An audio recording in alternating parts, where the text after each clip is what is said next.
So Revolut brought out some figures yesterday, and they're basically telling us that WhatsApp scams, Facebook scams are on the increase, that they had prevented something like 700 million in fraud during one particular quarter last year.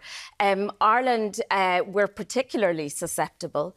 So we're the second highest in Europe in terms of basically money being taken from us through these fraud scams. I got a WhatsApp message from Revenue. And I think when people see Revenue, you get scared. You do. So I think if you're distracted or something like that, you will click and think, oh my God, I need to pay something quickly before I'm in trouble. You will, absolutely. And that's what they're kind of banking on, you know, that they play on our emotions. So they're hoping that texting me about Revenue will make me panic and instantly click. And then, you know, you're sharing your financial details. Yeah. If you have clicked the link, if you've done something, if you've handled this, what's the first thing that you do?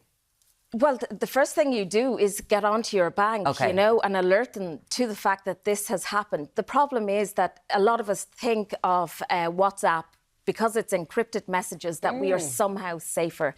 The message is we are definitely not, you know. So just don't click on the link in the first instance, and then contact the Gardaí as well.